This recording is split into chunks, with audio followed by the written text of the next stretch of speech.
రాజధాని కీవ్ పై రష్యా భీకర దాడికి పాల్పడింది. యుద్ధం ప్రారంభమైన తర్వాత జరిగిన అత్యంత రక్తపాతమైన దాడి ఇదేనని యుక్రెయిన్ తెలిపింది. ఈ దాడిలో 5 చిన్నారులు సహా 31 మంది ప్రాణాలు కోల్పోయారు.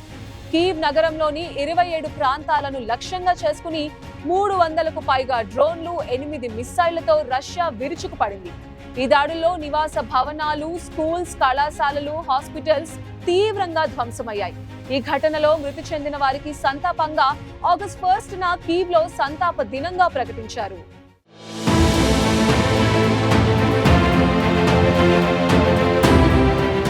మూడేళ్లకు పైగా రష్యా ఉక్రెయిన్ మధ్య భీకర యుద్ధం కొనసాగుతూనే ఉంది. ఇరు దేశాలు కాల్పుల విరమణకు ముందుకు రావడం లేదు. ట్రంప్ ఒత్తిడితో శాంతి మంత్రం జపిస్తూనే ఒకరిపై మరొకరు భీకర దాడులకు తెగబడుతున్నారు. తాజాగా ఉక్రెయిన్ రాజధాని కీవ్ పై రష్యా 309 డ్రోన్లు, 8 క్రూయిజ్ మిసైళ్లతో భారీ దాడి చేసింది. హోలోసివిస్కీ జిల్లాలను తీవ్రంగా దెబ్బతీసింది.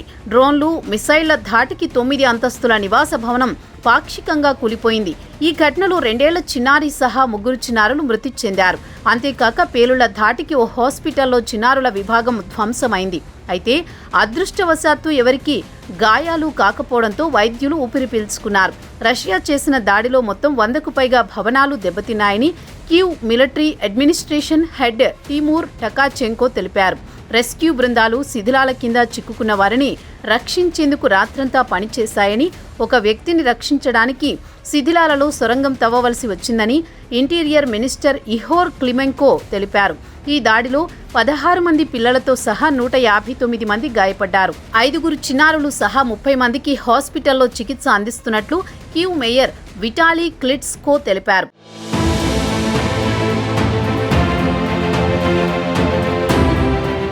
రష్యా దాడుల్లో మరణించిన వారికి సంతాపంగా ఆగస్టు 1న కీవ్లో శోకదినంగా ప్రకటించారు. నగరం వ్యాప్తంగా జాతీయ జెండాలను అవతనం చేశారు. అంతేకాక ఎంటర్టైన్మెంట్ ప్రోగ్రామ్స్ ను నిషేధించారు. ఈ దాడి ఉక్రెయిన్ కుటుంబాలకు ఎంతో విషాదకరమైన ఘటనగా నిలిచింది. ఇక ఓ నివాస భవనం వద్ద మహిళతో పాటు ఆమె 6 ఏళ్ల కుమారుడు శిథిలాల కింద చిక్కుకుని మరణించారు. రాత్రంతా పిల్లలు, మహిళలు, వృద్ధులు సైరన్ల శబ్దంతో షెల్టర్లకు పరిగెత్తారని అధికారులు తెలిపారు. 2022 అక్టోబర్ తర్వాత రష్యా చేసిన దాడుల్లో పిల్లలు ఎక్కువగా ప్రభావితమైన దాడి ఇదేనని ఉక్రెయిన్ అధికారులు తెలిపారు. యుద్ధాన్ని ఆపాలంటూ ట్రంప్ రష్యా, ఉక్రెయిన్లను పదే డిమాండ్ చేస్తున్నారు. కానీ ఆ 2 దేశాలు మాత్రం ముందుకు రావడం లేదు. తాజాగా రష్యా యుద్ధాన్ని విరమించకపోతే కొత్త ఆంక్షలు విధిస్తామని ట్రంప్ హెచ్చరించిన కొద్దిసేపటికే కీవ్పై భీకర దాడి జరిగింది. ఈ దాడి తర్వాత పుతిన్ను ట్రంప్ స్టాప్ అని హెచ్చరిస్తూ ఈ దాడిని అసహ్యకరమైనదంటూ పేర్కొన్నారు. ఆగస్టు 8లోపు కాల్పుల విరమణకు అంగీకరించకపోతే రష్యాపై కఠిన ఆంక్షలు విధిస్తామని హెచ్చరించారు.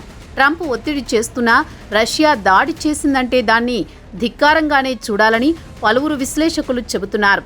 ట్రంప్ గడువును సమాధానంగానే రష్యా ఈ దాడి చేసింది అనే అనుమానాలు వ్యక్తమవుతున్నాయి. రష్యాపై ఆంక్షలు విధిస్తామని ట్రంప్ హెచ్చరించడమే కానీ ఇప్పటి వరకు కొత్త ఆంక్షలేవీ లేవు. దీంతో రష్యా కూడా అమెరికా ఒత్తిడిని పట్టించుకోకుండా ఉక్రెయిన్పై విరుచుకు పడుతూనే ఉంది.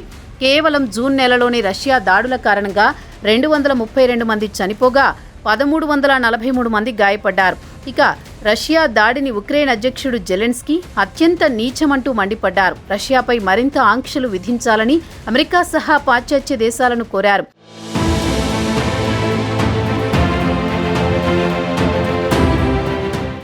జూలై నెలలోనే రష్యా 5 100 గ్లైడ్ బాంబులు, 3800 షహీద్ డ్రోన్లు, 260 మిసైళ్లను ఉక్రెయిన్పై ప్రయోగించిందని జెలెన్స్కీ తెలిపారు. రష్యాను కట్టడి చేసేందుకు ఆర్థిక ఆంక్షలు మరింత కఠినంగా ఉండాలని ఆయన కోరారు. కీవ్పై రష్యా దాడిని UN human rights monitoring mission ఖండించింది. అంతర్జాతీయ మానవతా చట్టాన్ని గౌరవించాలని, యుద్ధంలో పౌరులను లక్ష్యంగా చేసుకోకూడదని రష్యాను హెచ్చరించింది. పుతిన్ శాంతి ప్రయత్నాలను ఎట్టి పరిస్థితుల్లో అంగీకరించడని యుఎన్ సెక్యూరిటీ కౌన్సిల్ తక్షణమే సమావేశం నిర్వహించాలని ఉక్రెయిన్ విదేశాంగ శాఖ మంత్రి ఆండ్రీ సిబిహా కోరారు. కీవ్పై జరిగిన దాడులను రష్యా సమర్థించుకుంది. కేవలం సైనిక, పారిశ్రామిక సముదాయాలను మాత్రమే లక్ష్యంగా చేసుకుని దాడులు చేశామని రష్యా వాదిస్తోంది. ఈ దాడిలో పౌరులు మరణించడానికి కారణం ఉక్రెయిన్ ఎయిర్ డిఫెన్స్ సిస్టంలే అని తెలిపింది. అయితే రష్యా వాదనను ఉక్రెయిన్ సహా ఐక్యరాజ్య సమితి ఖండించింది. పౌర ప్రాంతాలను ఉద్దేశపూర్వకంగా లక్ష్యంగా చేసుకుని రష్యా దాడి చేసినట్లు స్పష్టంగా అర్థమవుతోందని తెలిపాయి. మొత్తంగా ఈ దాడి యుద్ధంలో రష్యా కొత్త మార్గం వైపు వెళ్తున్నట్లు కనిపిస్తోంది. ఓవైపు అమెరికా నుంచి ఆంక్షలు ఒత్తిడిని ఉన్నప్పటికీ పుతిన్ మాత్రం దాడుల తీవ్రతను పెంచుకుంటూ పోతున్నారు. అంతేకాక ఈ దాడులు శాంతి చర్చలపైన, రష్యా నిబద్ధతపైన సందేహాలను లేవనెత్తుతున్నాయి.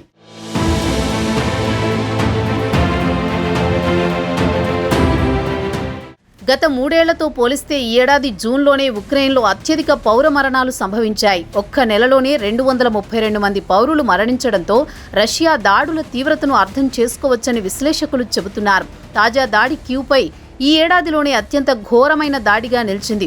రష్యా డ్రోన్లు, మిసైళ్లను ఉక్రెయిన్ డిఫెన్స్ సిస్టమ్లు సమర్థవంతంగా అడ్డుకున్నప్పటికీ క్రూయిజ్ మిసైళ్లు ఎక్కువ నష్టాన్ని కలిగించాయి. ఈ దాడి తర్వాత రష్యాపై అమెరికా, ఐరోపా ఆంక్షలు మరింత పెరిగే అవకాశం ఉంది. ముఖ్యంగా రష్యాకు ప్రధాన ఆదాయ వనరు అయిన చమురు ఎగుమతులను లక్ష్యంగా చేసుకుని ఆంక్షలు విధించే అవకాశం ఉంది.